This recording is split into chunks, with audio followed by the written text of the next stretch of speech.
To ICANX on behalf of Professor Alice Zhang and Professor Janapati Jagadish. I'm Paul Weiss from UCLA, and I'll be hosting today's wonderful ICANX lecture, which I believe is our 50th in the series. And we're honored today to have Professor Nicholas Peppas of the University of Texas at Austin as our speaker. Professor Peppas holds the Cockrell Family Regents Chair in Engineering at UT Austin and is the director of the Institute of Biomaterials, Drug Discovery, and Bionanotechnology. He's one of the world's leading bioengineers and is engaged worldwide, as you'll note from his being elected a fellow of the National Academy of Engineering, National Academy of Medicine, National Academy of Inventors, and the Academies of France, Greece, Spain, India, and more, as well as a fellow of a large number of societies in science and engineering. He's a world leader in smart, responsive drug delivery and in the translation of these drugs to the clinic. And I'm delighted to introduce my friend, Professor Nicholas Peppas, for today's lecture. The floor is yours.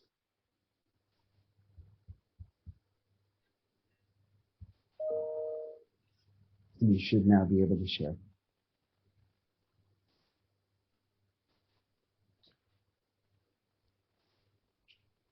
Good morning. Thank you very much, Paul. Thank you for the very kind invitation. And I want to thank all of you that are present here today, especially Professor Fu and Professor Gu and Professor Maria Vicente. Special thanks also to Alice Zhang for putting this thing together.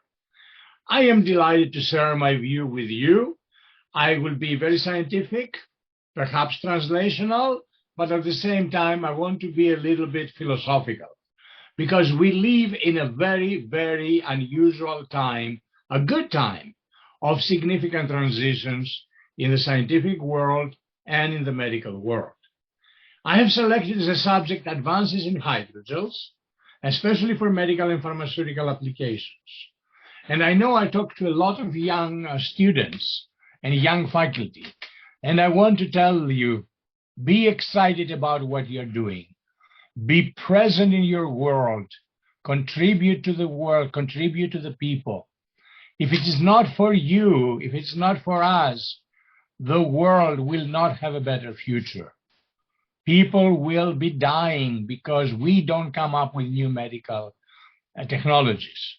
And I want to talk about technologies, but I want to show at the same time that technologies are not by themselves. They do have a scientific background. I was in your seats about 53 years ago. And for me, like for you, there was a particular moment that changed my life. And that moment for me was December 3rd, 1967. When I heard on the radio, we didn't have television in my house in Greece, that somebody in South Africa at Cape Town, Christian Barnard, had really come up with the first transplant, heart transplant. And this was the person where he did that heart transplant, Louis Washansky. And I was at Grote Sur, and I was devastated. I was mesmerized. I realized that the future that I wanted to pursue was the future of medical devices. I wanted to be able to help people, but not as a medical doctor, but as a bioengineer. And that led to a change in my life. It has been more than 50 years since then.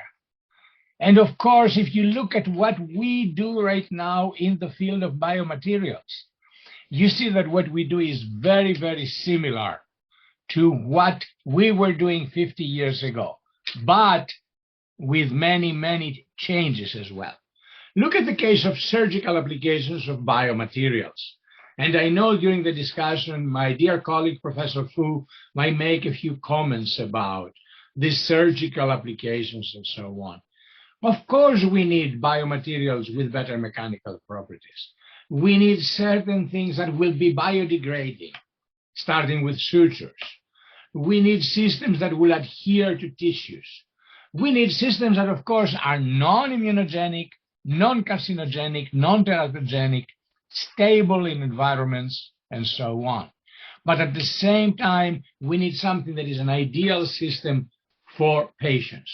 It can be placed in patients relatively easily, if I may use that word, and it will be used to treat them better. Because the solution is not just to treat somebody, but to treat him better. The world has changed, however. All these materials I'm talking about, we don't just go and buy them and use them directly. For one thing, we have to understand that there is a process of convergence, of getting together chemists and physicists and medical doctors and so on. And so we come up now with advanced materials, with formulation of what we call supramolecular structures, with modified biological systems, with hybrids. We are able now to come into the patient and treat specific diseases. Who knows, someday with bio-nanotechnology, with personalized treatment, we will be able to have such systems. And I'm here to tell you today that these old materials called hydrogels, 50, 55, 60 years later, are still very valuable. And who knows, with the help of nanotechnology and nanoscale structures, someday we will be able to use them, if not in the very near future, for diagnosis, recognition, and treatment of patients. So everything translates into two major things: intelligence, ability to interact with the physiological environment, and nanoscale structure. And that's where Paul Weiss in his journal, which is a leading journal in the field of nanoscale studies, have done really incredible work trying to show the changes. We don't work in nanotechnology because the governments are going to give us money. No, we work because we try to replicate certain aspects of nature to come up with better systems. So in the last 15 years, we have seen this explosion in the medical field, and this explosion has led medical doctors and chemists and biologists and, of course, engineers to come all together to solve these important problems. My laboratory has been in the field of hydrogels, and I think many of you who are attending the talk today know that. I selected hydrogels about 50 years ago because I realized it was a very important area. And so now you see, and you will see today, certain applications, hydrogels being used in contact with enzymes at different pH environments, in different chemicals, triggered by ultrasounds or by electrical fields, or by mechanical signals, or by light, or by magnetic fields, or by temperature.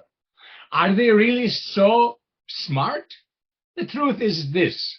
The truth is that thermodynamically, all these materials thermodynamically are responsive to the surrounding environment.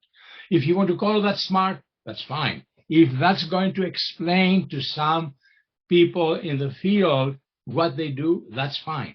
Their benefits are that they can be used to target to specific sites, and the challenges are they can be adapting to the disease model, they can be used with different types of stimuli, but of course the materials design is very important. Ladies and gentlemen, hydrogels are not new. And if you really go to the history, you realize that they were there as early as 1930s. They were called, a little bit after Hermann Staudinger, whose 100th years we celebrated late last year. People were talking about natural hydrocolloids, especially in the German literature. And then at that time, the interest was mostly in kinetics, and a little bit in mechanical properties. Paul Flory, whom I met personally, was the one who came into the field, and he changed everything. Paul Flory was somebody who believed in chemistry. He believed in physics, although he was a chemist by training, and he was able to put things together in a more fundamental way. But he was not the only one. There were several other groups, and I want to say on the left side, the Japanese group with Professor Ichiro Sakurada. Here as a young man working with Hermann Staudlinger, and then as a much older man in Kyoto. And then, of course, Professor Otto Wichterle in Czechoslovakia, who in the 50s was able to come up with the first hydrogels that were used in the medical field, specifically polyhydroxyethylene methacrylate. On the right side, several Soviets, especially Professor Kabanov, Viktor Kabanov, and Professor Nikolai Plate. And I met both of them, and I really enjoyed their wise advice in this process. But Paul Flory was really the central activity, and he was the one who started checking the hydrogels. What was so important about a hydrogel? It was a material that could swell to certain percentages that were similar to those of the body, 60, 70, 80% water, and remain that way as long as it was not exposed too much in dry conditions. And Flory, starting in 1944, it's incredible to think that we're talking about 77 years from that time, he developed the first method, the first equation, the first system with which we could calculate, measure the characteristics of the network. And many of you are going to ask, what characteristics? Well, you know, if these are hydrogels that I'm going to put in contact with the tissue, or I'm going to use in a medical device, one of the earliest things that I wonder is, what is their porosity, if I may use that word? I never use that word this way. I'm very careful with the word porosity. This is molecular size pores that are created by the three-dimensional network structure. And that's what Flory did. He was able to come up with an equation along with Wiener in 1944 in the Journal of Chemical Physics, and that equation could measure the average molecular weight between crosslinks. So suddenly now people were able to calculate that average molecular weight, and not only calculate it, but determine from that the actual distance. Now you can imagine, if you take these hydrogels and you're going to use them as membranes, for example, in the field of artificial kidneys, you have a major advantage here. You can calculate the actual size. That's how we all started. And this is a paper from 1989, which shows you that about 32 years ago, we had a very good way to calculate this average size. And this diagram on the left shows you really what this average size was and how it looked. And you can see already quite a few interesting things. First, yes, there are tetrafunctional crosslinks in these hydrogels, but they're not always tetrafunctional. There are some polyfunctional, trifunctional, and so on. The other thing you see is the influence of another tremendous giant in the field, Pierre-Gilles Dejean, who came in and said, you know something, the macromolecular chains do move around. So really the effective area that they allow for transport may not be as big as that distance, that mesh size. And so we started looking at what at that time we used to call blobs, or spheres of influence, which really characterize the exact size where the transport of the molecule was going to be. So now you understand why the fundamentals are important. If all of us from day one had gone to do the applications, we would have missed this important piece of information. Fundamentals are always important. Here the fundamentals come from the macromolecular sciences. But at the same time, they have the first segment of a nanotechnology application. And of course, at the same time, we are always thinking about the translation. And the translation became very important. When I started working in this particular field, it was with a gentleman by the name of Edward Merrill, who unfortunately left us last year on August 6th at the age of 97. Merrill was a professor at MIT, and he brought with him Paul Flory. And you can imagine what it was for graduate students to be working in an environment where we had Paul Flory and Ed Merrill and Theodore Overbeek and Ahenius Frey and Jim Mark, names that the old-timers remember.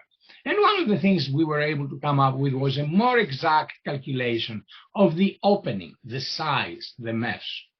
I haven't stopped there.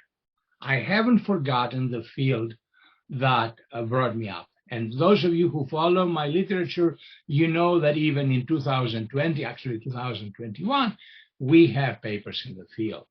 This paper, I'm very proud of it, and it is with Nate Richburg, who is here, and it is a paper where we go and we calculate now the size of the network, the size of the hydrogel for more exact conditions.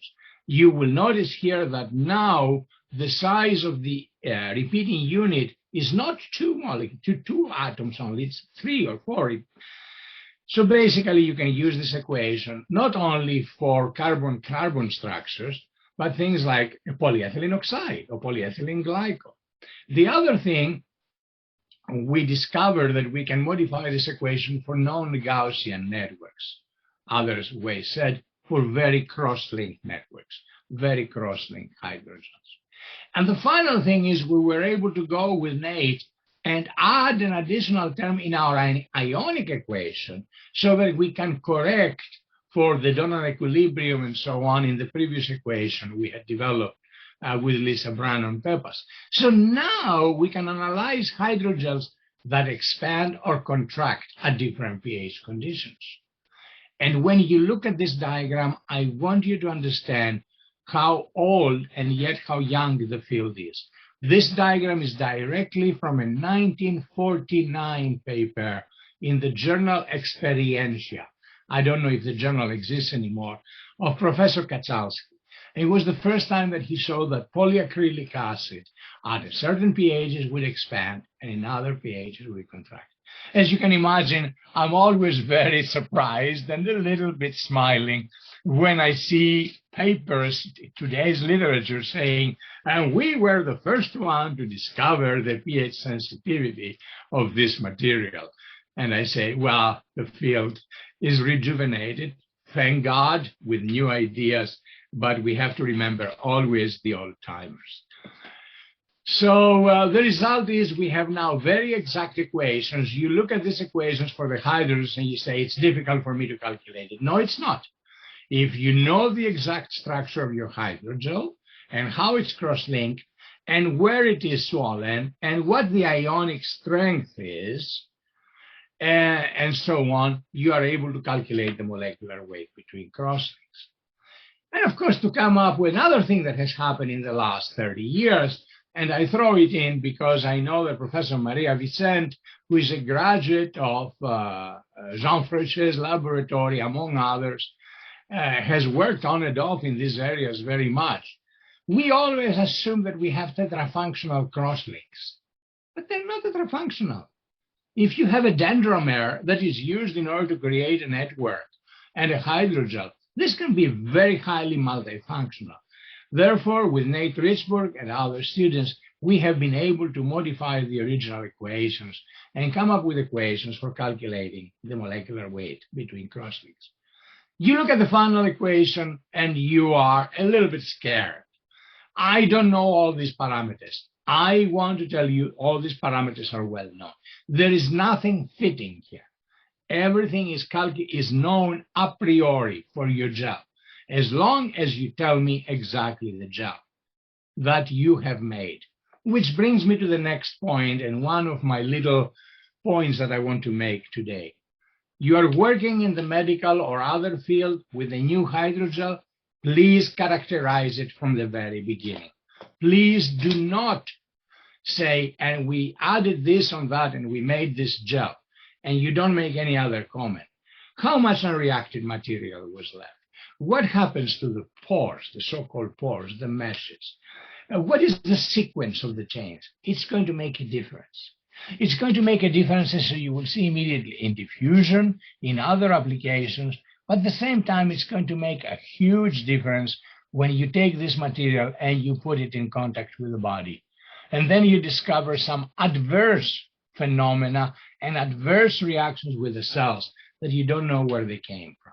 And they came because the cross-linking agent was not added in the proper way and so on. But let's return back to the other part, the medical part. I said something about the mathematics and the chemistry and the physics. What about the applications? I want to assure especially the graduate students and the undergraduates and also the young faculty that 50 years ago, we were as concerned as we are now for medical applications of hydrogels. This is a slide. You can see there's a transparency. We used to call it transparency from 1972. And what does it show? It shows a polyvinyl alcohol on which we have gone on top and we have reacted on the hydroxyl groups heparin. Why heparin? It's a natural anticoagulant. My God, this was an incredible promise in the field. You could take any material you could imagine and you could do a chemical reaction on the surface and create something that you could use in an artificial organ and blood would not clot. And many, many people worked in that area and many publications and so on. And of course, many people at the beginning did ionic interactions, then they realized that covalent interactions were better and they did that well. Well, I'm sorry to tell you after 50 years that all these efforts did not work perfectly.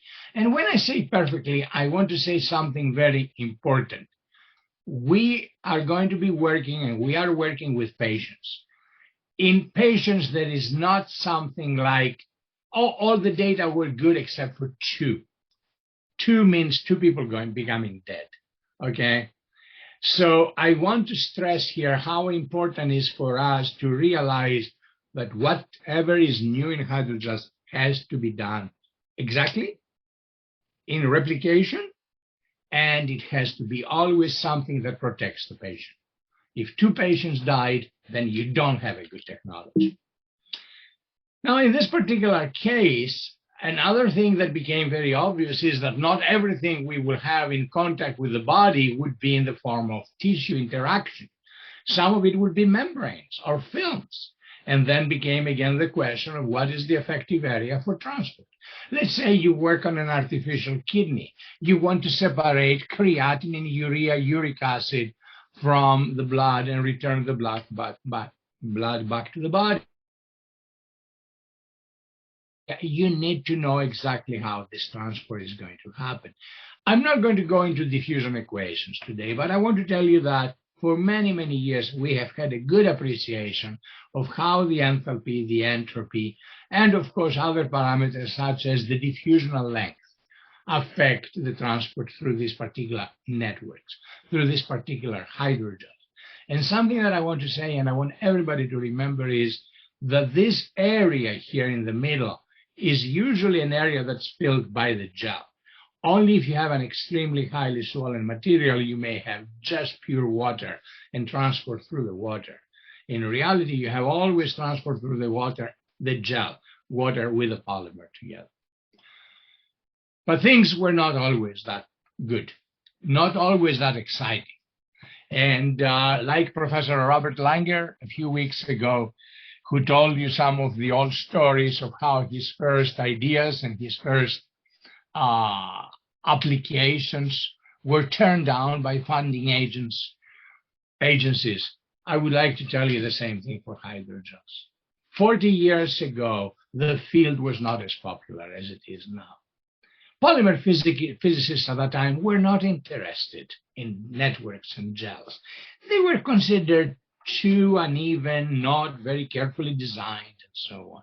The American Physical Society had no network sessions. What you see now when you go to the American Physical Society or the European Physical Society does not exist. I remember a colleague at Purdue University where I was working that year in 1976 saying, "Are you really studying something important?" And I remember my first proposal to the National Science Foundation that was turned down. It was saying that the subject is too applied, not significant intellectual interest. You know, I am surprised because today, if you get some of our leading journals in the field, Science and Nature and the Proceedings of the National Academy of Sciences and the equivalent journals in China, in Japan, in Europe, you're going to see that half of the papers prefaced by saying, and of course, these hydrogels will have major applications in the medical and the pharmaceutical field. So we have turned around. And that's why I'm saying to the young generation, if your project is questioned right now, if people are saying that what you're doing is not important, smile, be polite, And if you believe that what you do is important, continue doing it. Okay? And you will see someday you will come into fruition. I mean, I look at the studies, for example, of Professor Langer, very, very negative people at the beginning. Or when Frances Arnold came, Nobel laureate of 2019, when she came out with her first directed evolution studies, there were some people that were questioning them. But things have changed a lot. Just as a historical thing, as I said, we always looked at the opening of the structure for separations. And this is a membrane from 40 years ago. It still exists in my laboratory. That shows you how people were making membranes in order to separate what now? To do hemodialysis, better hemodialysis, to separate large molecules from small molecules, to protect the patient from the so-called middle molecular weight molecules, which are important for dementia in the case of artificial kidney patients. Another thing I discovered, which has become very important in my life, is that there are certain gels which have the ability to crystallize, that if I make a solution, I lower the temperature below room temperature, actually below minus 20 degrees, and then go back up and down and up, I come up with a cross-linked network that is not cross-linked by chemical reactions. And it's a network that is very strong. This process is called freezing thawing process. It happens only with materials that have the ability to crystallize, therefore PVA, maybe a little bit polyethylene glycol, and it gives you a network that can stand over a long period of time in contact with the physiological fluids, in contact with water. Very important discovery. It doesn't apply to everything, okay? Still now I see many people using that technique for new applications. For example, a dear colleague in the East Coast, Tony Lohman, has a company with which they come up with new gels that they can use in the spine in order to absorb forces. Why is that important? Because naturally gels are not very strong. So we do everything possible to increase the strength of the gels. I would like to turn now a little bit to some of our own developments in the last few years so that you can appreciate what we can do with hydrogels. And I'm going to talk about all these areas, and I want to stress some of it will be drug delivery. I don't think I will talk much about vaccines, but it is an area where we work, biotechnology for cancer, and I want to say a few comments about regenerative medicine and tissue engineering. Especially we have here Professor Fu and Professor Gu, and I visited their laboratories, and I know how important for them and for me regenerative medicine is. I'll start first with saying that now we are creating networks, hydrogels, that are very specific to certain applications. And we have been affected by a technique that has been in the literature for a little bit called molecular imprinting. And with this technique, we have created some relatively new structures. So if, for example, you want to create a gel that will recognize a particular compound, let's say glucose, in the case of insulin delivery, glucose, you can create, in principle, that gel to have little vacuums, little nano holes that will recognize only glucose and nothing else. The way you do it is you start with a molecule of glucose, with a template, as we call it, and then you identify by computer processes, by calculations, the functional monomers and cross-linking agents you're going to use. You mix them with an initiator, and very fast we do a chemical reaction.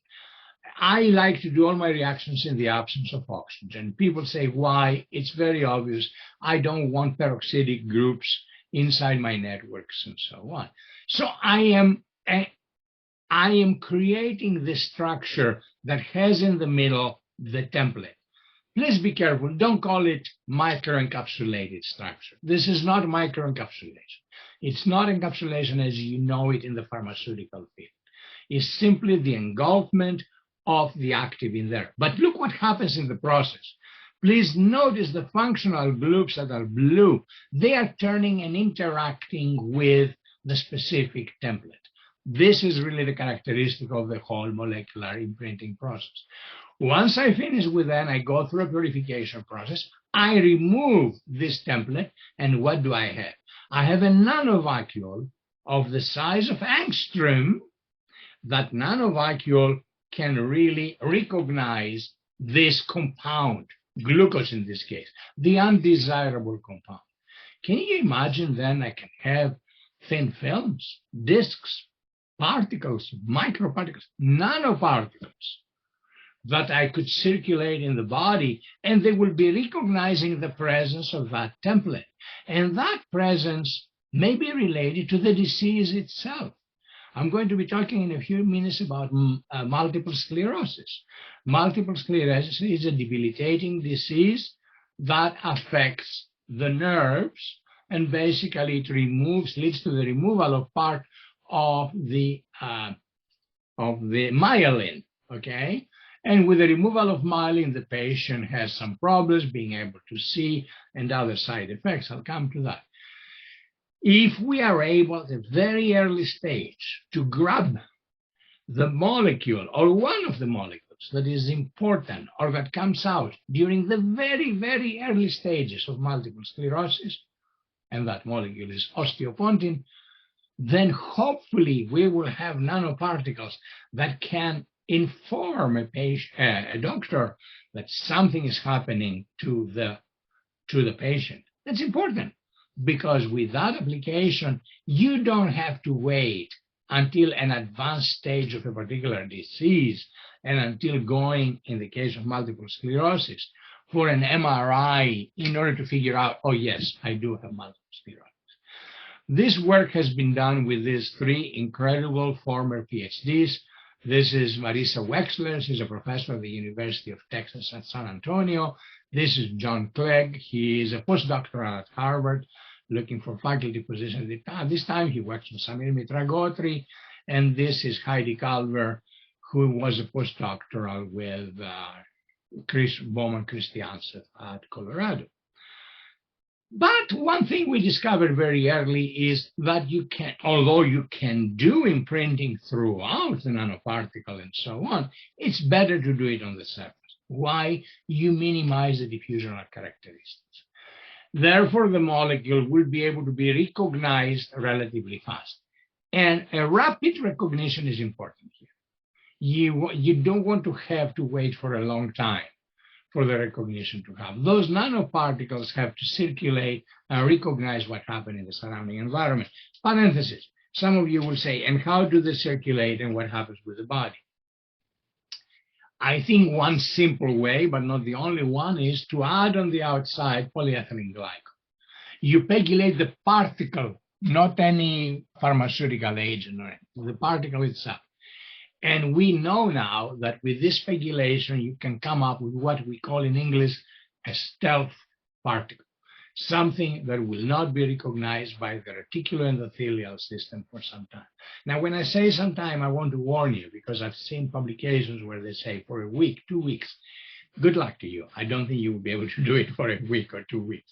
But you will be able to do it for a day or for a few hours, enough for you to be able either to recognize an undesirable compound or to start releasing and treating a particular disease. Heidi and John Clegg, and more recently Marisa Wexler, and also the students who are in the laboratory right now, have had a field day in this subject, in these systems. Excuse me. And they have created a whole new structure, and whole new types of gels that can be used now as sensors or as drug delivery devices. And this is an area where you realize that sensing is another area where hydrogels can be used. We can have nanosensors and microsensors and things incorporated into electronic devices in order for us to be able to work with a particular disease and try to detect that disease in very early stages. And that's where my interaction with Professor Alice Zhang of Beijing University comes in. Because although we don't claim that we are electrical engineers, we do work with IEEE and other organizations trying to come up with these better systems. This is a very simple diagram, and it shows you two particles of a particular material. It's a polyacrylamide, highly cross-linked with polyethylene glycol dimethacrylate. It's prepared in DMSO. It has been patented. That's not as important right now. And in the left one, I have put a fluorescent glucose, on the right one not. And you can see how I have taught the left nanoparticle to recognize the fluorescent glucose, the right one not recognize it. So we are able to create conditions for the recognition of those systems. And some of you are going to say, what about large molecules? Well, here I have results for a molecularly imprinted structure versus a non-imprinted structure when I try now to recognize larger molecular weight materials all the way to proteins. And you can see, using a technique that I'm about to describe in a minute, I'm able to recognize something over the non-recognitive system. So we have approximately 80 to 90% recognition, which is really very important. And these are proteins. And these are high molecular weight molecules. The earliest of the papers in Macromolecules, 2016. And from that paper, I borrow all our studies on the various proteins we studied. You see the isoelectric point. Notice the molecular weight. And don't be deceived. When you see bovine serum albumin of 66,000, 66 kilodaltons, realize that's for the monomer BSA. And BSA usually comes up as a trimer. So all these are little things that you have to be very careful when you design these new systems. But I can show you here that we are able to recognize certain proteins and not others. And this is exciting because I can create now nanoparticles, nanosystems that I can use after that in order to treat disease, or at least to sense the existence of undesirable compounds. And Heidi Calver and especially John Clegg, who is now at Harvard, were able to create these structures on the nano-sized form and with the ability to have a complex structure and to be able to recognize several compounds at the same time. I want to say that some of this work we have published it at ACS Nano with great interest, and it has been cited a lot. John Clegg, who is really the leader in my group in this field, had another idea. He said, we need to be very close to the surface in order to sense, in order to separate.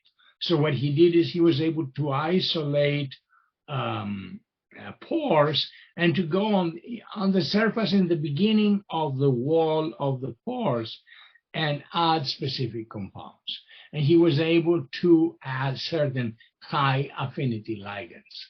So now we have an external way to further attract the ability to bind the compound. So consider we will have nanoparticles circulating. They will be stealth particles. They will stay for a period of time. And they will be able to recognize certain undesirable compounds. Are there applications?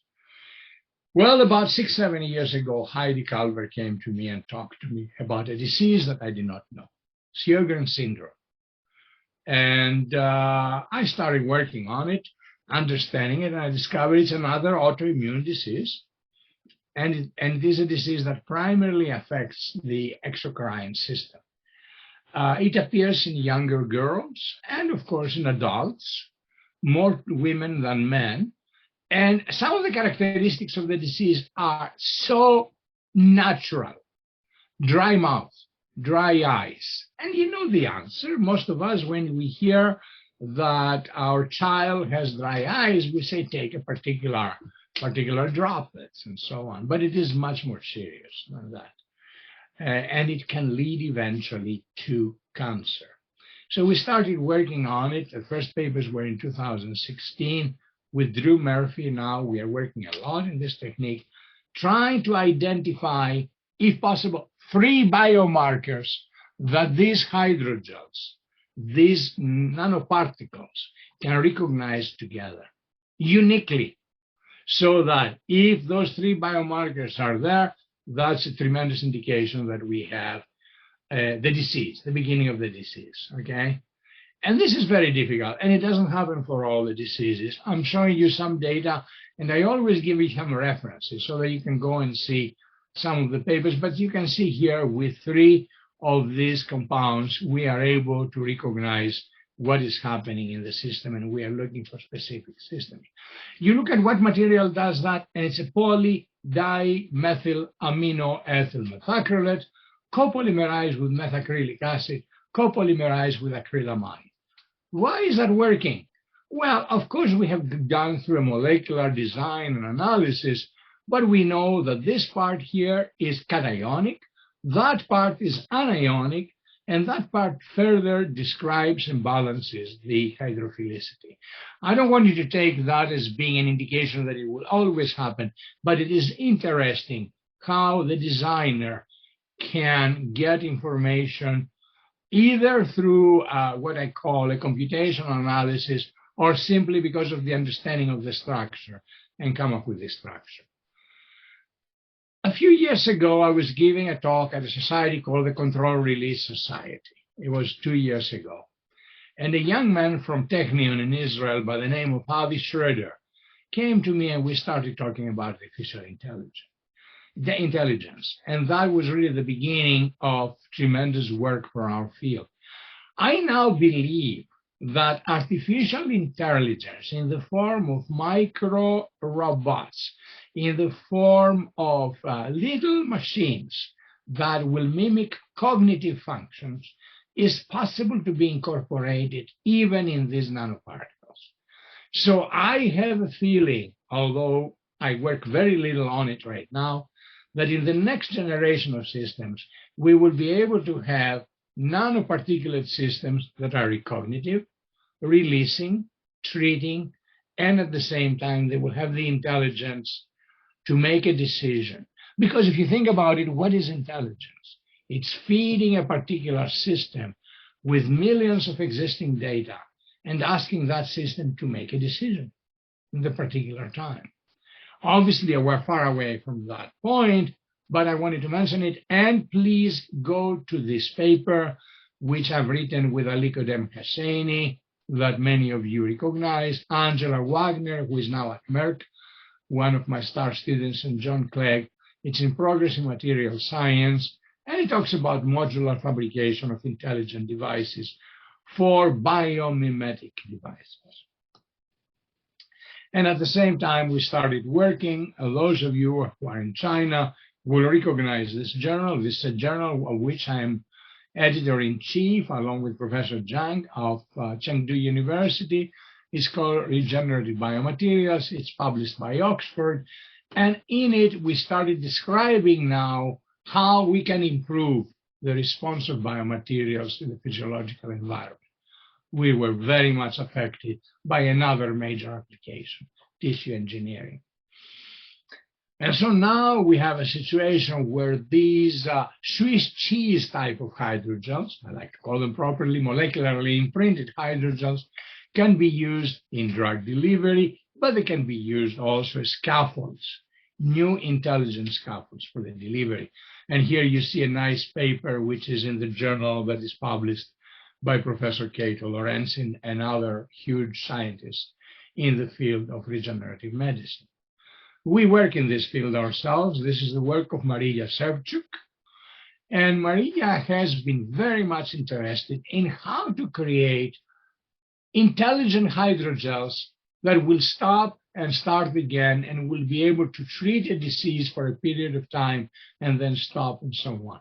So she is using human growth factor as a way to deliver a system, but we don't want to deliver them in a very simple way that you would deliver them with a cross-linked system. So what we are doing is we are creating a network structure of an external network, and then we put in it other structures to be able to control the overall process. We started doing some of this work with Delft, with Amir Zadpour, and with one student called Tinke de Wiet, Tinke de Vite, and now we are continuing, of course, with Maria. Very briefly, why is tissue engineering and regenerative medicine so important in hydrogels? Well, I would like to go back 50 years ago. When I arrived at MIT in 1971, I met this man. His name is Yanis Yanas, professor at MIT in mechanical engineering, now 82 years old. And at that time, he started working on an artificial kidney. He was working with Professor Burke at Harvard on the artificial kidney. And this was the earliest form of collagen that could be used for these skins that you see here. He's holding one of them. And they are mixtures with glycosaminoglycans. And this became really the first major success. It was an artificial material.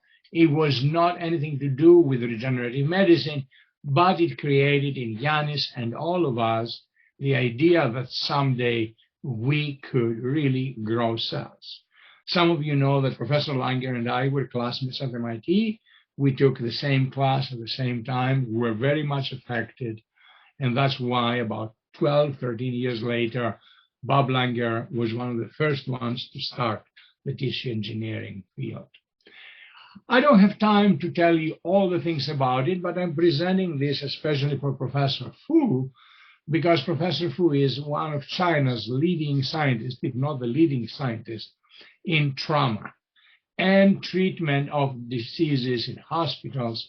Of course, in his hospital, he has really major work on the field. He has worked also on skin replacement.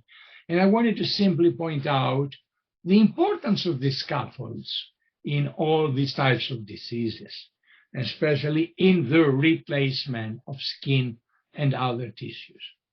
Ladies and gentlemen, I would like to stop here because I don't want you to get kind of tired, especially because in Asia right now it's evening and I'm taking you away from your dinner.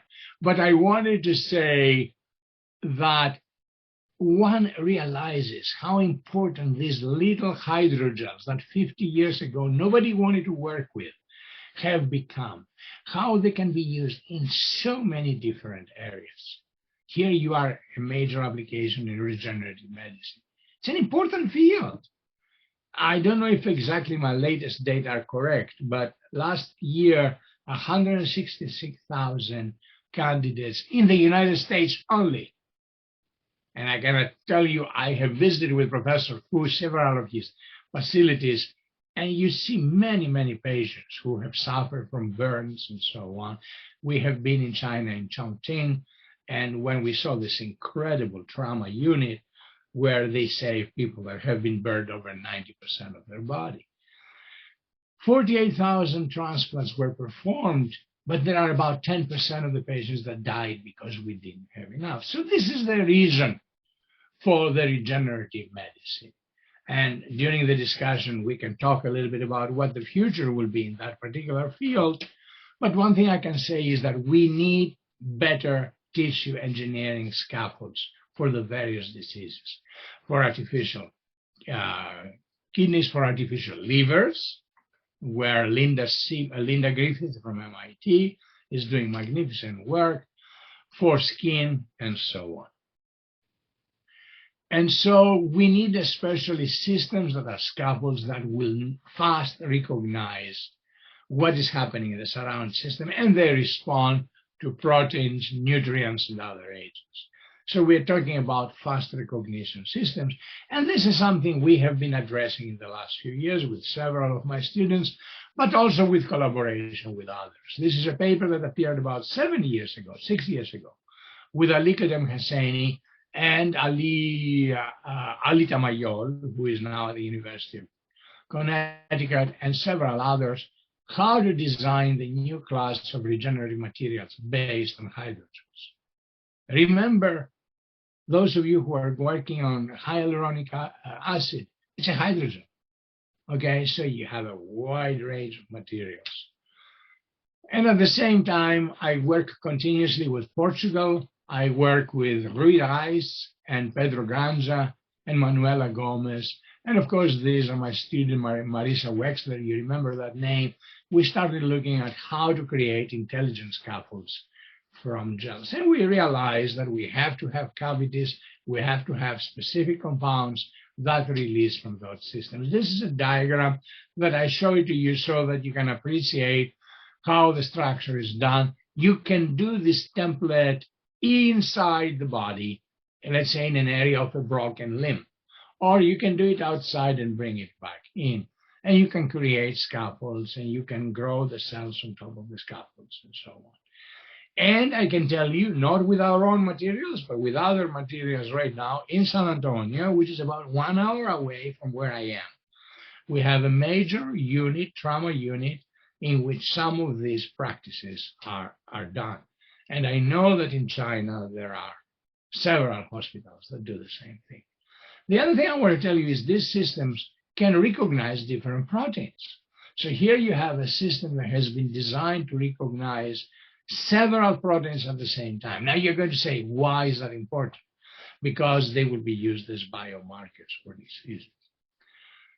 Let me continue a little bit faster. So by now you've gotten my view that the feeling of hydrogel development is a feeling where intelligence is very important. And for me, intelligence means thermodynamic compatibility with the surrounding environment, whether that's pH sensitivity or temperature sensitivity or exposure to light or exposure to other stimuli. It may be simply the concentration of glucose that makes this gel change. It is not easy to come up with those structures. This molecular design takes a long time. It requires people from different areas. We work a lot with a colleague called Peng-Yu Ren, who is, of course, Chinese originally, and who Peng-Yu has developed some incredible models with which we can design what system to use in order to come up with the new structures. And I'm coming to the last few minutes of my talk.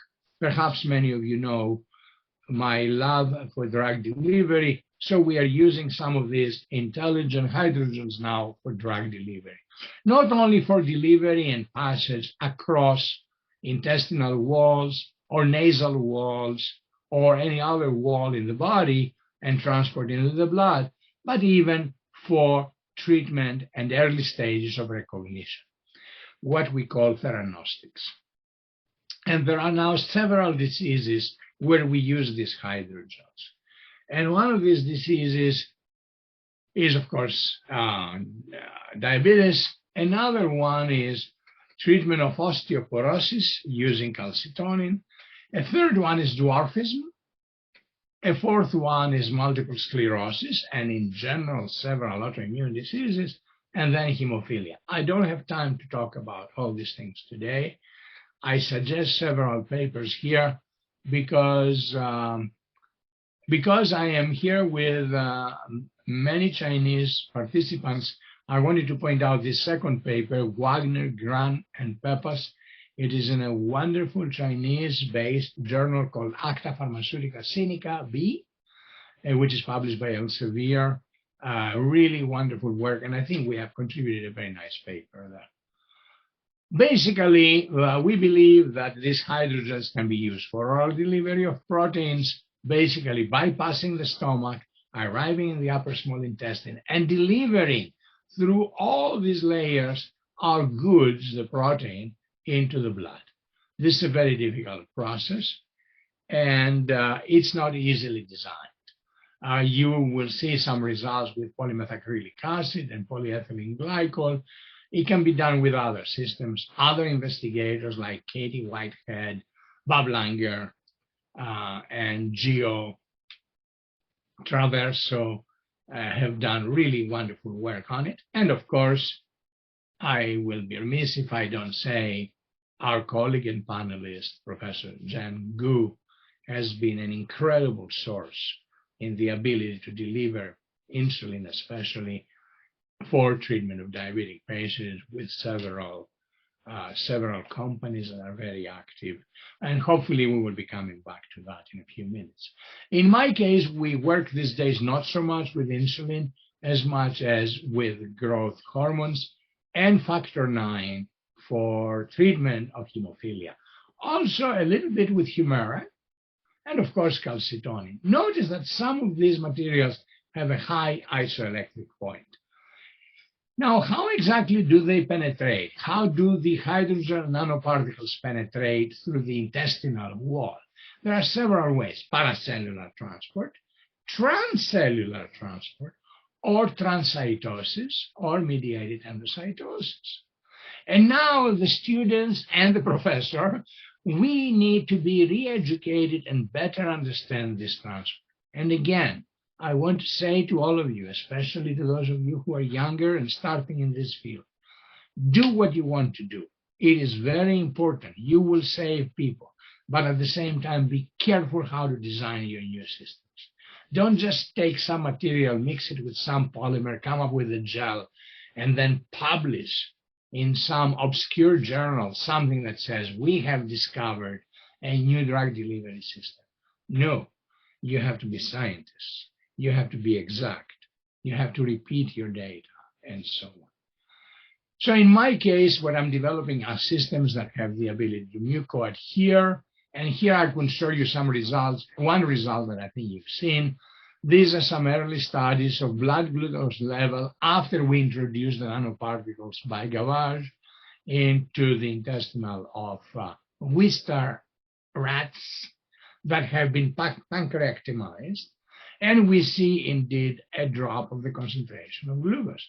And when I presented those data, I was very excited until somebody in the audience says, so what does this mean about insulin? So just simply saying that the glucose went down is not enough. And of course, we did the studies with insulin. We saw that insulin intact in the real insulin by ELISA measurements and so on is in the blood. And this was the first success. And since then, there have been all kinds of improvements. I have to go a little bit faster because I don't have much time. But you can see now that we have systems that, at least in Wistar rats, they went up to 30% bioavailability. That's what's important. If you are working on some field and you want to say that what you're doing will be important in the medical field, please show bioavailability. Don't just tell us that the particles were in the intestinal wall. That's not enough. You need to prove that there is a particular delivery in specific sites and passage to the blood. And you can see here the fraction of particles recovered. It shows you the upper, the middle, and the lower small intestine. And you can see really that we have them getting into the system. There are different in vitro models with which you can analyze that. I love the Keiko 2-cell model. It's wonderful. I have to co-culture with another set of cells called HT29MTX in order to come up with something that will better simulate the in vivo system. Parenthetically, and this is my only view, I do appreciate all the people that are doing research with animals. I will do research with animals when it's absolutely necessary. For me, the animal is a very important subject. I am not going to destroy their lives so that somebody can get a PhD thesis. I prefer not to do that, okay? So if you see me doing an animal, that means there was no other study. Otherwise, I do a lot of work in vitro and with cells. I want to show you just two results because I'm going a little bit late here. This is Keiko 2 cells and that HT29. These are nanoparticles with polymethacrylic acid, polyethylene glycol. And you can see that they are viable, 100% viability within experimental error. And that's what one has to do to show that these systems will not affect the body. But at the same time, we do studies where we have the particles on one side of the epithelial cells, and we measure the transport of a protein now from the apical to the basolateral size. And we do that with, of course, filters. And we can measure the actual transepithelial resistance, which is very important. We can see that we have transport to the other side.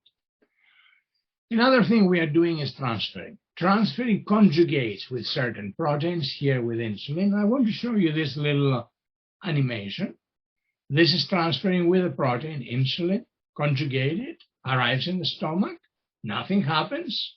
It retains fully its biological activity. It's not expanded because the system starts expanding only at the lower pHs, 6.5. Then it continues penetrating, and from the stomach, it continues going to the upper small intestine, and that's where, look what happens. It penetrates, it goes to the other side, and it delivers its goods, which in this particular case are the insulin. I don't want you to think that that works with everything, but it works in the case of transferring insulin, and we are looking now at other systems where we can have this binding transport, and you can see that the permeability is 24 times over what it would be with a control. And always, please be careful of the data that you are presenting. If you present data like this and you say, oh, it's twice as much and so on, no, you have to calculate the permeability, and the permeability is 24 times higher. So at this point, I want to say just one or two things because we are coming towards the end of my talk. We have been working in the last few years with glioblastoma, especially trying to understand how nanoparticles of hydrogels penetrate the blood-brain barrier. I am not at liberty yet to show you these results, but I think Deidre Ward, along with my colleagues at UT Health Sciences in San Antonio, which is about an hour away from here, Luis Pentalva and Alex Katsalidis, are doing really wonderful work. And I think we have something which is based on a different type of system in order to deliver through the blood-brain barrier. I will kind of stop here and go to the last slides, but I wanted to stop with this diagram because it points out hydrogels have been great systems as biomaterials. They continue to be. All of us are working on them. The naysayers have lost. We do what we do because we help patients, and patients need our help. And I tell especially the young ones, don't work in the field because you want to publish or you want to, excuse me for the expression, make money. Work because you want to save the world, and not by yourselves, with medical doctors always, biologists and so on. Look at this diagram that comes from the World Health Organization. I mean, this diagram, when you start looking at it, it's really shocking. And here I show you only the case of diabetes. Where you see dark colors, it indicates really serious problems in some of these countries in the next 10, 15 years. Okay, these are problems related, in this case, to diabetes mellitus, and they can be related to a variety of conditions, including, of course, dietary conditions and so on. But I give you this diagram as I finish to show why we continue working. As we say in English, we are bullish on hydrogels because we want to see them, if they are non-toxic, we want to see them used in other areas. So at this point, I apologize, I would like to come back, but I would like to go to my last slide. There are quite a few things that I was not able to show you, but I will show you this if I can find the way to connect again with my slides. So basically, I would like to close with 2 or 3 slides before I pass the baton to Paul. Biomaterials play a key role in modern treatment advances and in surgical or other applications.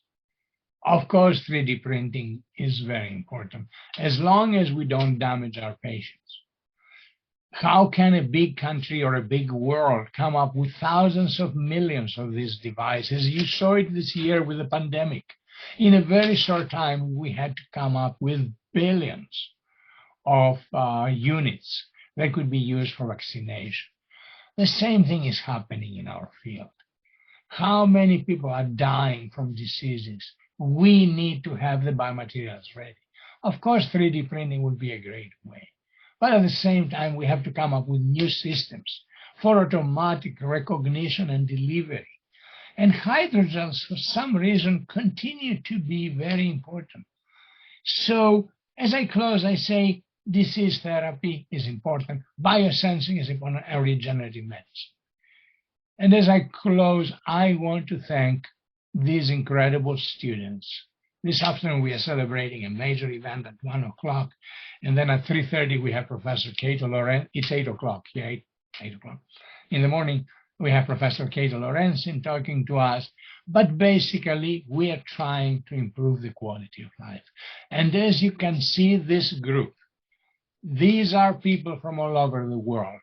Because there are no barriers anymore, we all try to improve the quality of life of our patients. In case, I know most of you have not seen my laboratories. These are the laboratory start and facilities. We are in the institute, give us the opportunity to do characterization. And I want to close with this picture of the group before the pandemic. Next Monday, we are opening the laboratories for everybody to come in. And I am so excited. I want to thank all of you for attending. We are going to go to whatever the leader says, a discussion, but it has been really a great pleasure for me to share with you some of my ideas and also at the same time some of my philosophy. Thank you very much. Thank you, Paul. It's yours. Thank you so much for a terrific talk. And we have a series of questions that have come in from the audience. The first one, let's see, Professor Pappas. Thanks for a wonderful talk. During COVID-19, can you please give us leading examples of hydrogels in biomedicine? You answered that to some extent, but maybe you can elaborate further on where hydrogels may play a role here. Thank you very much. This is a very important question. As you noticed today, I decided to present mostly work we have done. But even in this work, you can see, I mentioned it once, that we have been working on oral vaccines with other investigators at the same time. The comment that I want to make is something that was in a recent paper we published this year in Nature Drug Discovery with Bob Langer and Mike Mitchell from the University of Pennsylvania. If you look at it very carefully, we stated there that at least the COVID-19 and a few other, the COVID-19 vaccine and a few other of Moderna and a few other vaccines are really based on nanoparticles. They are really based on the characteristics of the nanoparticles. And for me, that is very important. It shows that certain of these systems can be used, of course, in biomedicine. Now, in a more general way, Paul, you're right. They can be used in the medical field in a variety of applications. So there are many leading examples. For example, new ways of treating eye diseases, new ways of incorporating anti-clotting agents in ventricular assist devices and so on. Thanks. Very good.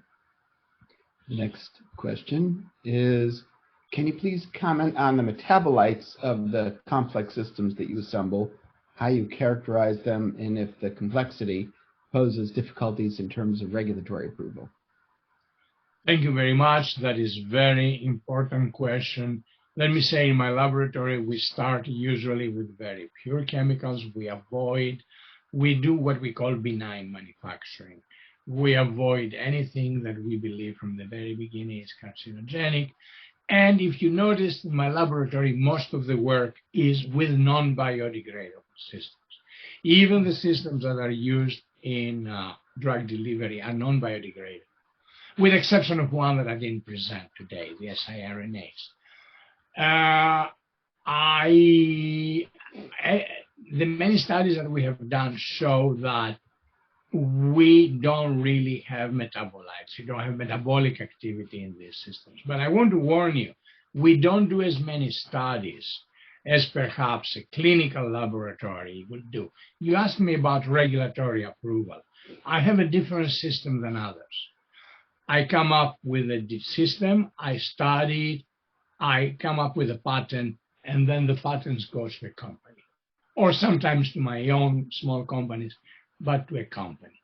Okay, so we are a different laboratory. We educate people. We do not really look for the regulatory approval. This is not something to comment, to criticize anybody else. Don't misunderstand me.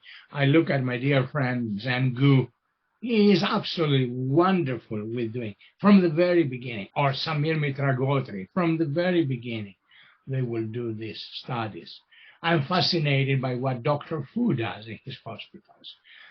But, you know, we are concentrated on one aspect. Of course, we are interested in the metabolites, but in the long run, let the company that develops the product come up with all the regulatory approval effects and so on.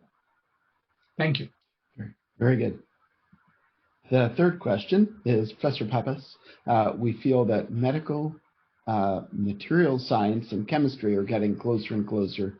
Can you comment for college students on how to choose majors to be able to merge those fields? Thank you very much for this question. And indeed, originally in my talk, I had a few slides which I had to remove.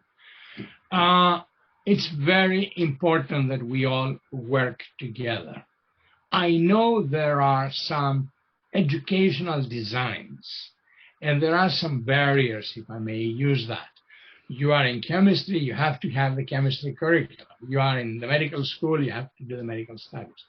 The reality is that the problems are never just compartmentalized. And I would like to hear my colleagues and what they think about it. We have to work all together.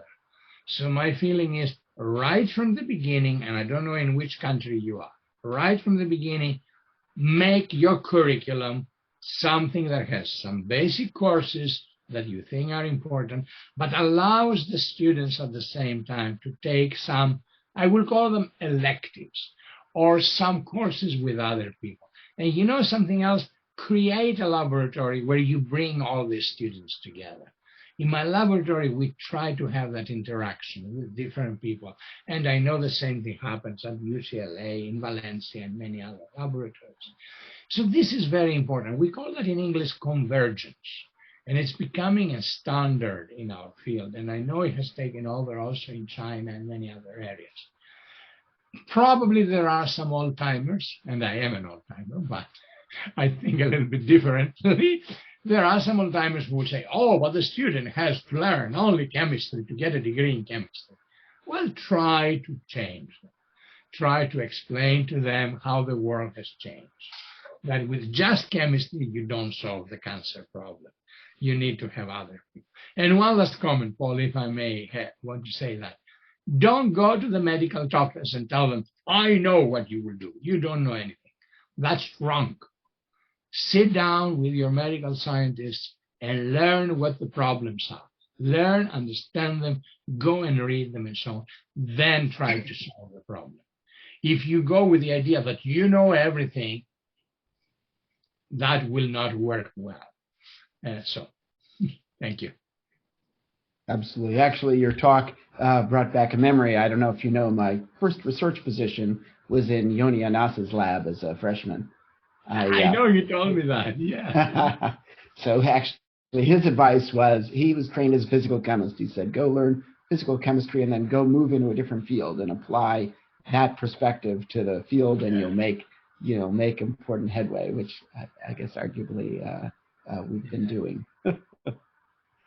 So let's see.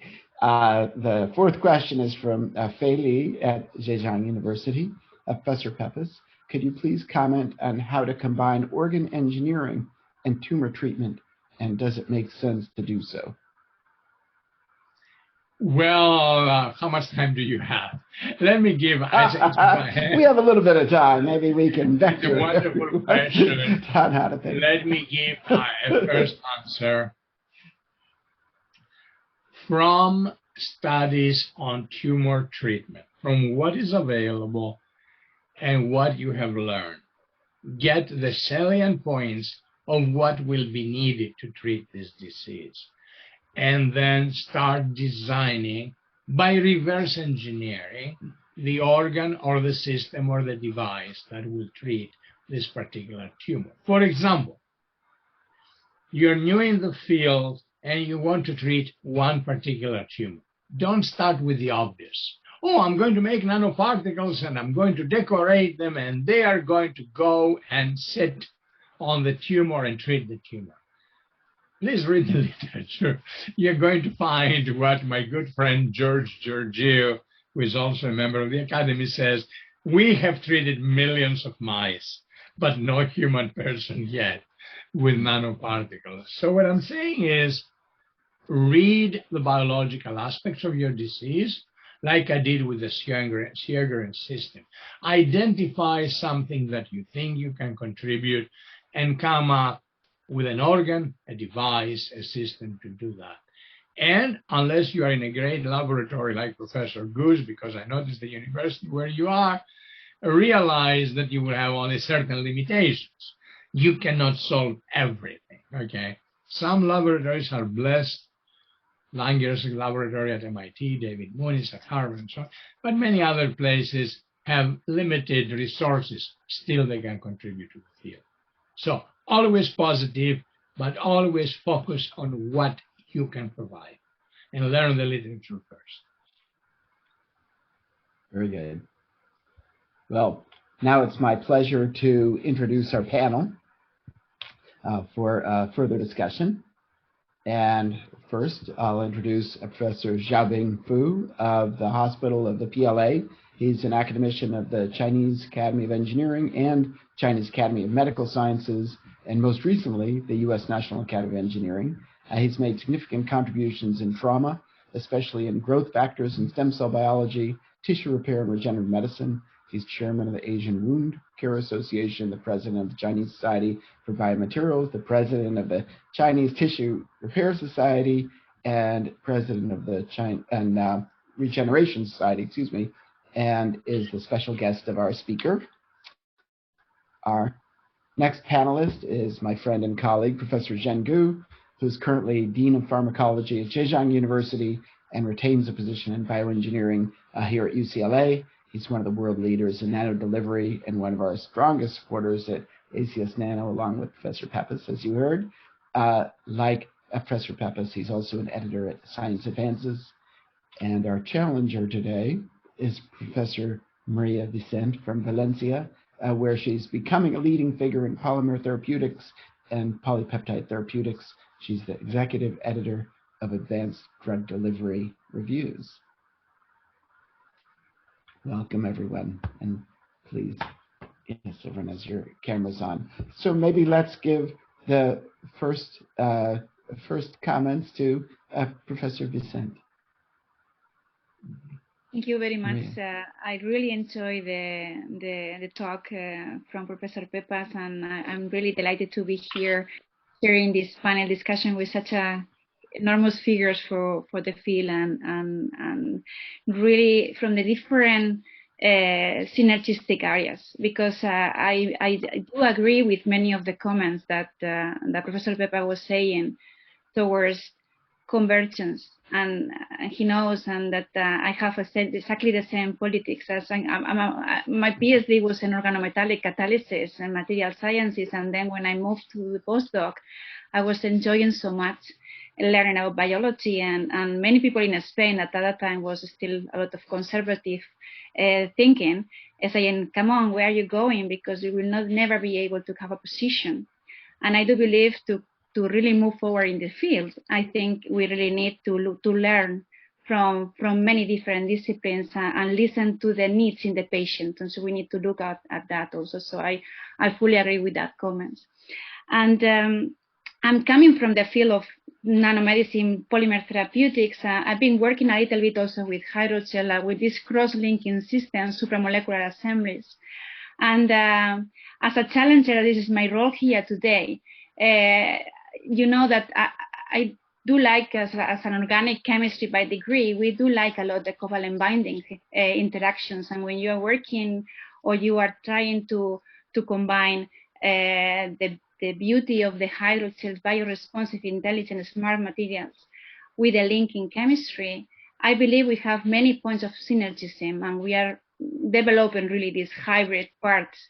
So I would like to know really your opinions on how you envision first the challenges of characterization. And I believe they are very important, because when you are putting also covalent binding between a smart or responsive mesh, is also a point of challenge and control for manufacture, and also for future development. But also, if there are also, what you think of having these two levels, why something that is really is faster, something that can be more sustained, and then amplifying the possibilities of having these hybrid materials, also working with more polymer conjugates, for example, inside a hydrogel mesh that we have some examples already. So I would love to know your opinion on that, and how, if you envision that we will have something there approved soon, or what would be the challenges towards some specific applications on that.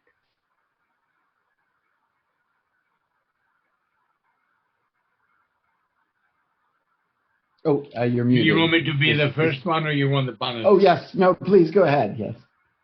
Well, absolutely right. I agree with you. In fact, in my laboratory, we have started doing now a lot of molecular assembly structures without cross-links where we can control. I think a combination of the two would be the best future, but always be prepared that if it is a molecular and assembly that eventually separates in the body, what does it consist of? And what does it do? 2 years ago, Aliko Dem Hosseini and I wrote in Nature in November of actually 2019 or 2018, we wrote a 2-page paper which said something very simple that I think all of you agree. Don't start the work if you're working with toxic monomers and so on. You will discover 4 or 5 years later that they cannot be approved, they cannot be used in humans. So right from the beginning, work with the correct materials. So I personally am in favor, and we've done the first work. I'm not presenting it today here, but I'm in favor of our using also systems that are not cross-linked, if that's what you mean, not covalently cross-linked. I'm more worried about the ionic systems, and you know why, the possibility of, ion exchange and things like that. Mm-hmm. I don't know what the others think. Let's go to Professor Fu. Oh, sorry. Oh, go ahead. Go ahead. Sorry. Yeah, follow up, please. Sorry, it's like I fully agree that we need to start with that, but also even with the cross-link system in the hydrogel, and included inside or chemically derivatized covalent linkage or some polymer conjugates, for example, in the mesh, that's also an extra level of complexity also that we have to control somehow, but could also reach to a greater benefit to if you are looking for example, for a longer sustained release in a more targeted manner than with a depot. So that was also, I see the covalent binding, the chemistry, bioresponsive linker of some specific active principle inside a mesh already including something else, even if they are more complex, could also reach some really benefits for a specific application. So for example, having a hydrogel scaffold, there are sustained release of polyplexes for some gene delivery, for example, or sustained release of some targeted to specific cells after delivering, so on. So this also, I do agree, but also this next level of complexity, I don't know up to what point it will be kind of feasible in our field, in a way, in a real application for the patient.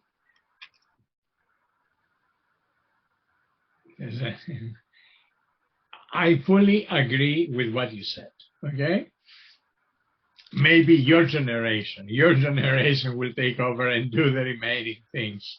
That's why we all work together. Professor Fu, for example, has been working on trauma, and in a very different setting than the rest of us. He's directly with the patients from the very beginning. And the scaffolds or the biomaterials are there from the very beginning. And he has questions when he treats, for example, skin regeneration. He has systems that need to release a particular growth factor relatively fast or a particular protein relatively fast, and then a growth factor a little bit later. So what you described will be an appropriate application there. Thank you. Okay. On that note, let's move to Professor Fu Xiaobing. Do you have a comment or question for Professor Peppa? Okay, thank you very much, Dr. Peppers, Paul, Dr. Gu, Ania, and Dr. Zhang. I'm very happy to have a chance to take part in this very important seminar about the hydrogel materials and their medical and pharmaceutical application. This is a fantastic topic, and I think that all of us learn more about from this seminar. First, I want to say Dr. Peppers is an international famous scientist in the field of biomaterials and drug delivery system and precious medicine. Also, he's our friend. He's made great contribution both in scientific research and talent culture between China and the United States. As a co-chair, we hold the Xiangshan Scientific Conference on Biomaterials and Regenerative Medicine in 2017, which is a milestone conference for China and the United States in regenerative medicine. So I am not a biomaterial scientist. I am a medical doctor.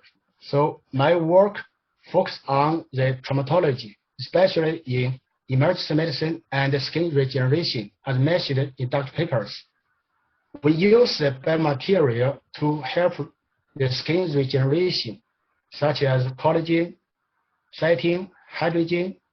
One of our successful work is the regeneration of sweat gland in skin, which helps the patient sweat after burns. So I have a question to ask Peppers. You are not a medical doctor. You are a PhD. Your work focuses on chemistry, materials. Also, I know in your group, many students from the PhD, but you have done many medical research. My question is how to compare the PhD, MD, their research to help your research. I'm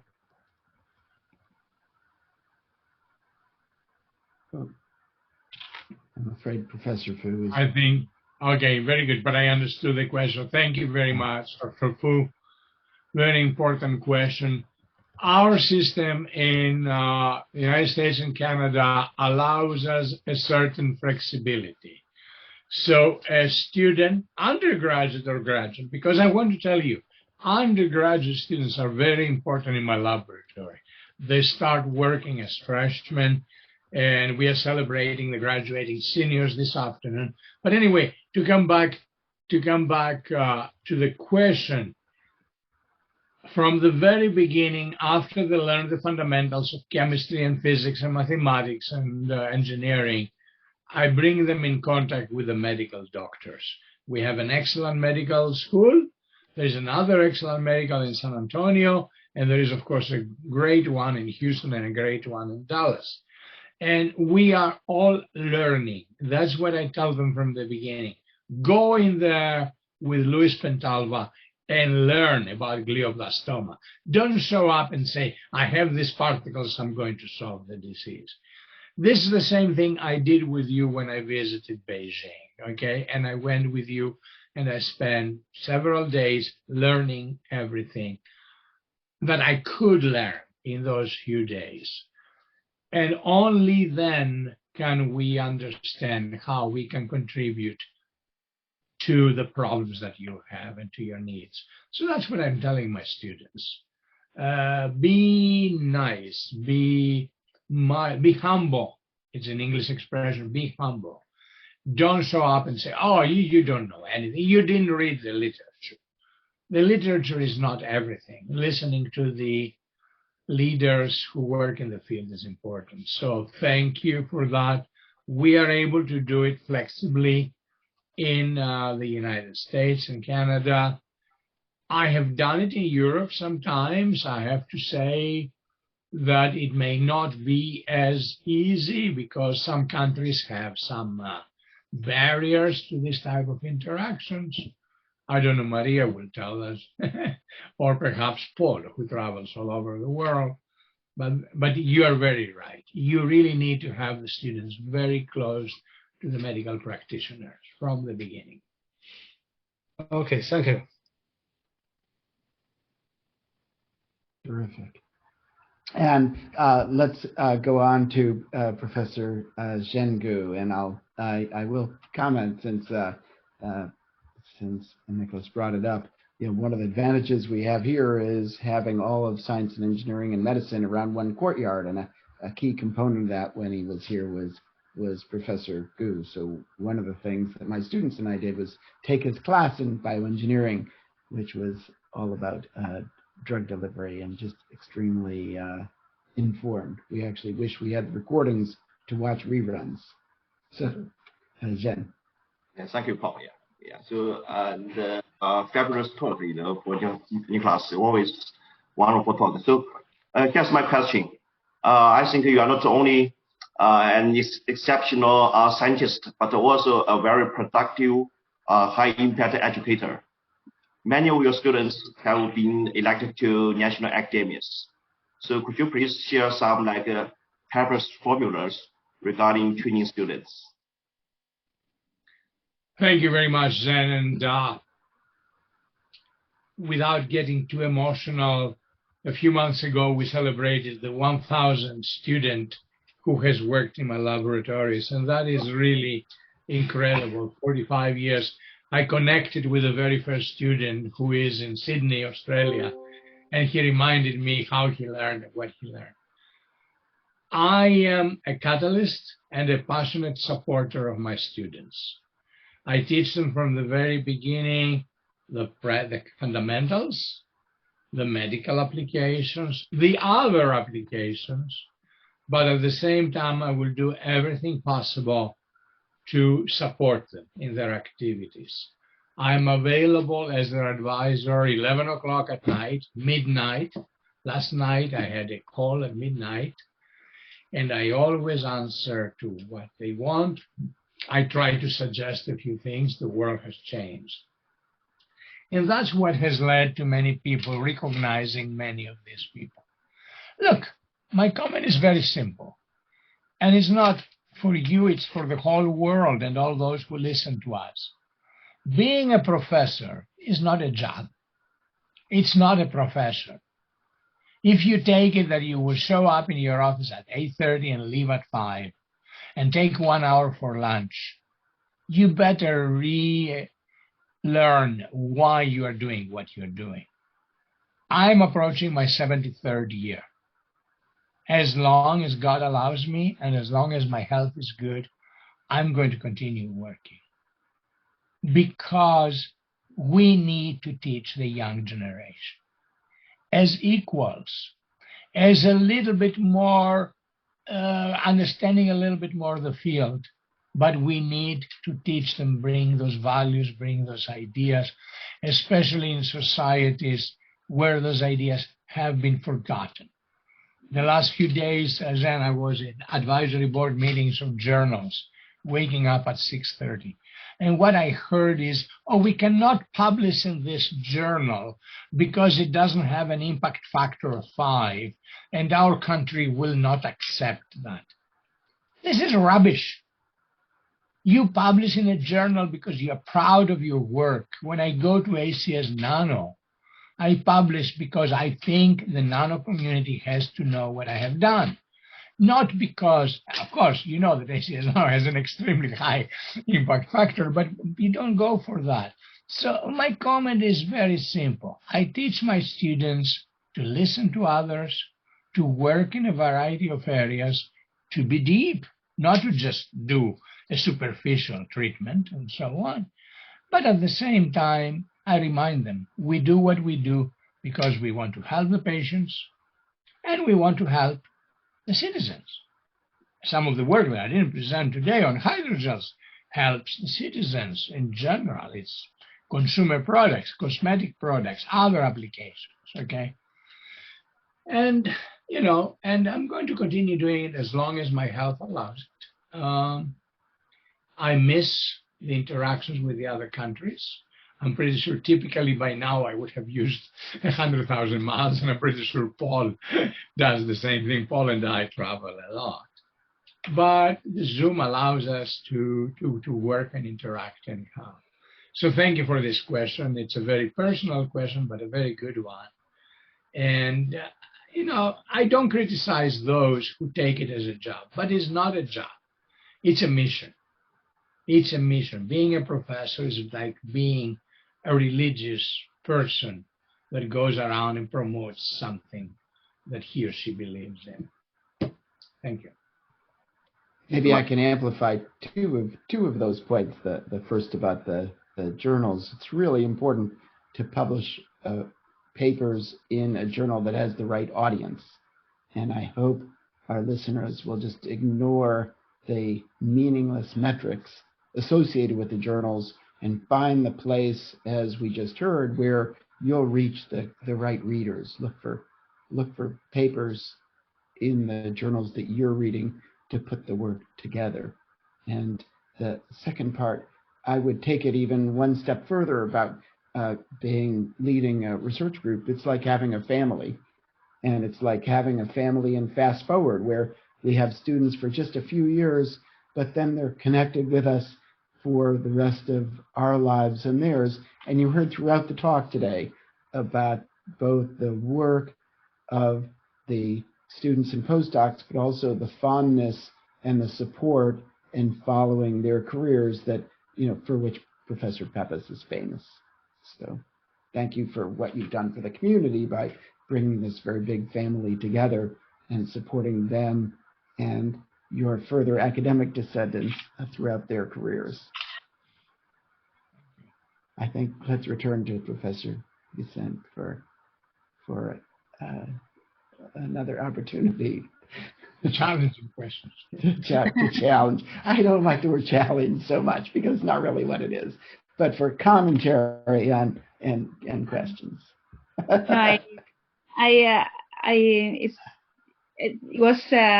It was really a pleasure because I believe it's not an easy job, and as to have all of them together. So having this mission, as Professor Peppa said, of teaching, at the same time that doing innovation on science, and at the same time arriving to the patient, because there are many different aspects in all that way that sometimes are not easy to promote one without damaging the other. So you need to really love what you do, and I believe Professor Peppa is really showing this love for the science and the determination since the very beginning with his hair transplant. I think that's a very nice story.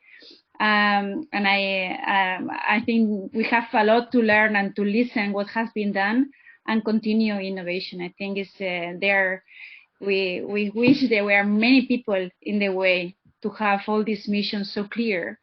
And Professor Peppa was one. I was learning a lot from Professor Ruth Duncan also. She also were promoting us as supporters and in the progress and allowing the young people and to teach and always read the papers from 30 years ago. You will learn a lot there. So I think that's a lot of advices that not only the young people and I think all of us, we have learned so far, and for this such a supportive people. So that was my final comment. I would like to thank you, and we will keep learning from those whatever mission talks, advices you will give to us. That's something really, really special, and we need to keep there. So thank you for this opportunity also. Okay, Professor Paul, can you give me a Yes, chance to say something? Okay. of course. Hi, So Professor Alice Professor Zhang from Beida, Nicholas yeah. Peppers. Uh, Yes, here I'm being a surprise for you. I deliver these flowers to you. Congratulations for a wonderful talk, and also for your best, teacher career. 1,000 students. That's amazing. Yeah, you got my flower. Thank you very much. Thank you so much. very good. Well, with that, Thank you all. Thank you, Paul. Thank you, everybody. thank you everyone on the panel. And now, of course, if we were in person, we would be able to walk across the stage and give you a plaque. But in the meantime, we have to do that virtually over Zoom. But thank you for this marvelous talk and all the work you've done over the years to build up this field and really lay out the parameters for success in guiding not only the people who've trained in your lab, but all your colleagues around the world, including this lovely talk today. Thank you. Thank you very much. Thank you all. Thank you so much. Thank you so much, Nicholas. Very good. Thank you very much. Thank you. And coming up this month, next week, we have another ACS Nano editor, Professor Jill Millstone from University of Pittsburgh. We have an encore from Professor Zhonglin Wang. And then we wrap up the month with Professor Nader Ngeta from University of Pennsylvania. Quite an exciting and amazing month of talks coming. Next week, I unfortunately won't be able to host Professor Millstone, but Jagadish will be able to do so with Alice as a panelist in the talk on Friday. Thank you so much, and we'll look forward to seeing you each Friday over the coming weeks. Thank you, Alice. Thank you, Jagadish, and thank you to our panelists and to Professor Peppas for this terrific talk. Thank you.